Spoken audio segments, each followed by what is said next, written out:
Welcome back, Irish fans, to Watch ND's continuing exclusive coverage of Training Camp 2014 for the Fighting Irish football team. I'm Jack Nolan, coming to you today from the LeBar Practice Complex. Now, the Irish actually started this morning inside the Loftus Center, but the skies cleared and they were able to get most of the work in the first of two sessions today done outside. That is always the preference. Now, our practice report today will actually be a position profile of the very deep safety position, and as always, today's report is brought to you by our good friends at St. Joseph Regional Medical Center.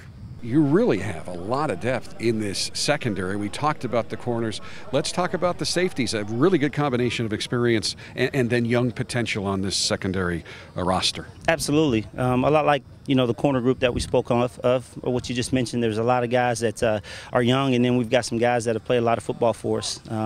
In particular, Austin Collinsworth comes in.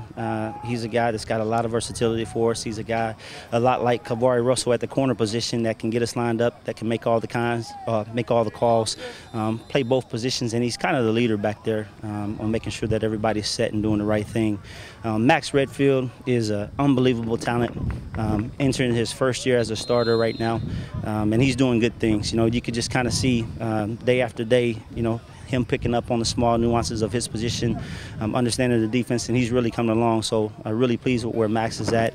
I would say that Matthias Farley is another guy that gives a lot of versatility back there. He's played strong safety, free safety. He's played nickel. He's played corner. So to have a guy like that you can move around to fit the pieces and make it look right is awesome. And his game's improving. And then we've got Nicky Barati, we've got Isla Hardy. We've got Drew Tranquil that are all guys that are in the mix, that are continuing to get better, continuing to learn and grow. The most talented guy out of the group as far as athleticism, I would say, would be Elijah Shoemate, and I'm pleased with him as far as him going into his third year. You can really see the game beginning to slow down for him. You can see his confidence building. He's a very physical player. He's got good man-to-man skills. He's got all the traits that you look for at the safety position. So he's doing really good things for us right now. So very good group overall. Tremendous list of guys who have great talent, who can play. And I know Coach Kelly said we're playing a lot of guys this year. So you mentioned all those guys. Is there a likelihood we're going to see all those guys on the field at some point? I would say it's a long season. And going into my fifth season, we've never gotten through the year without playing multiple guys at every position. So the good thing is that when we need those guys, we feel confident and secure that whoever's in there is going to do what we ask them to do and do it well. You're instituting a very aggressive scheme on defense this year. Those corners are going to be up on the guys, the wideouts.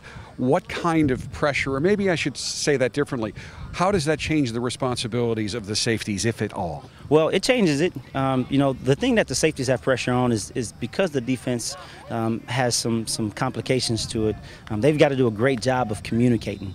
And then the safety's responsibility is to read and run pass in certain formations and calls. They've got to be ready to trigger. We're asking those guys to be involved in a lot more of the run game than what we have in the past. So the pressure for those guys is to make sure that they're in the right fits, that they're getting their keys, and that they're reading and reacting the right way, because they do have to play run and pass. But if it's run, those guys are downhill and in the mix.